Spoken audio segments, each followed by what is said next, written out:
हरे भरे खेतों के बीच बसा हुआ था संतोष का एक छोटा सा गांव। गांव छोटा था, मिट्टी के घर और धूल भरी सड़कें। संतोष में जीवन सरल था।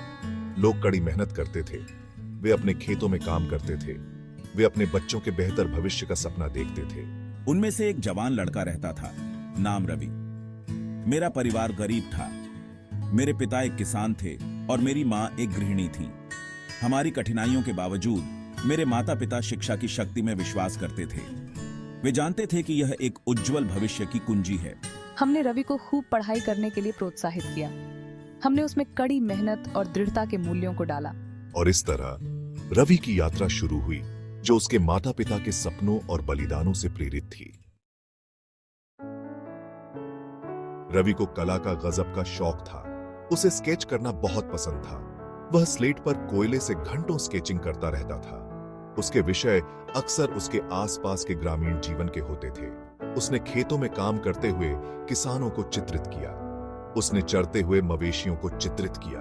उसने अपने दोस्तों को खेलते हुए चित्रित किया। मेरे माता पिता ने मेरी प्रतिभा को पहचाना। उन्होंने मुझे अपने जुनून को आगे बढ़ाने के लिए प्रोत्साहित किया। मेरी माँ ने हर पैसा बचाया जो वह कर सकती थी। उसने मुझे रंगीन पेंसिल का एक सेट खरीदा। मेरे पिता ने लकड़ी के टुकड़ों से मेरे लिए एक छोटा सा चित्रफलक बनाया। मैं बहुत खुश था। हमने देखा कि इससे उसे कितनी खुशी मिलती है। हम हर संभव तरीके से उसका समर्थन करना चाहते थे। रवि ने अपने दिल और आत्मा को अपनी कला में उंडेल दिया। हर स्ट्रोक के साथ अपने परिवार के प्यार और समर्थन को महसूस किया। एक दिन रवि के स्कूल में एक आर्ट टीचर आए। शिक्षक रवि के रेखा चित्रों से प्रभावित हुए। उसने उस जवान लड़के में एक चिंगारी देखी। मैंने रवि के माता पिता से बात की। मैंने उनसे कहा कि रवि में एक खास प्रतिभा है। मैंने उन्हें इसे पोषित करने के लिए प्रोत्साहित किया। कला शिक्षक के शब्दों ने रवि के माता पिता को आशा से भर दिया। वे उसे सर्वोत्तम अवसर देने के लिए दृढ़ थे। उन्होंने उसका समर्थन करने के लिए और भी कड़ी मेहनत की। उन्होंने मुझे कला कक्षाओं के लिए पास के शहर भेजा। मैं उनके बलिदानों के लिए बहुत आभारी था। मुझे पता था कि मुझे उन्हें गौरवान्वित करना है।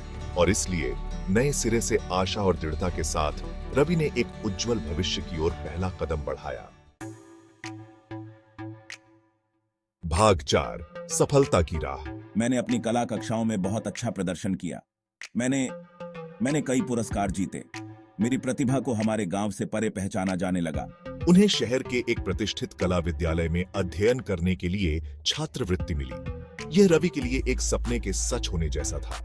मैंने अपने माता पिता से वादा किया था कि मैं इस अवसर का पूरा फायदा उठाऊंगा। कला विद्यालय में रवि खिल उठा। उन्होंने नई तकनीकें सीखीं और कला के विभिन्न रूपों से अवगत हुए। उन्होंने ऐसे दोस्त बनाए जो उनके जुनून को साझा करते थे। उन्होंने अपने समर्पण और रचनात्मकता से अपने शिक्षकों को प्रभावित किया। उन्होंने कई राष्ट्रीय स्तर की कला प्रतियोगिताएं जीती और अपने उत्कृष्ट काम के लिए एक पत्रिका में भी उनका नाम छपा। भाग 5, जड़ों को वापस देना। कला विद्यालय से स्नातक होने के बाद मैं अपने गांव लौट आया।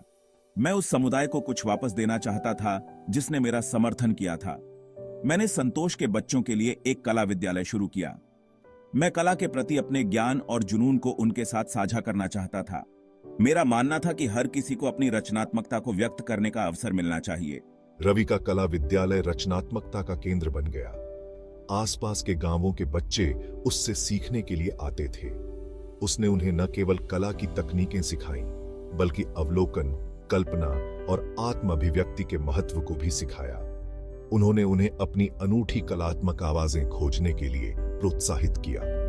रवि ने अपनी कला का उपयोग अपने गांव में सकारात्मक बदलाव लाने के लिए भी किया। उन्होंने दीवारों पर भित्ति चित्र बनाए जिनमें ग्रामीण जीवन, प्रकृति और सामाजिक संदेशों के दृश्य दर्शाए गए थे। भाग 6, प्रेरणा की किरण। मेरी कहानी सभी के लिए प्रेरणा है। यह दर्शाता है कि प्रतिकूलता का सामना करने पर भी प्रतिभा, कड़ी मेहनत और प्रियजनों के अटूट समर्थन से सपनों को साकार किया जा सकता है। एक छोटे से गांव से एक प्रसिद्ध कलाकार बनने तक की रवि की यात्रा दृढ़ता की शक्ति और किसी की जड़ों को वापस देने के महत्व का प्रमाण है। वह युवाओं के लिए एक आदर्श बन गए, यह साबित करते हुए कि दृढ़ संकल्प के साथ वे किसी भी बाधा को पार कर सकते हैं। और अपनी आकांक्षाओं को प्राप्त कर सकते हैं।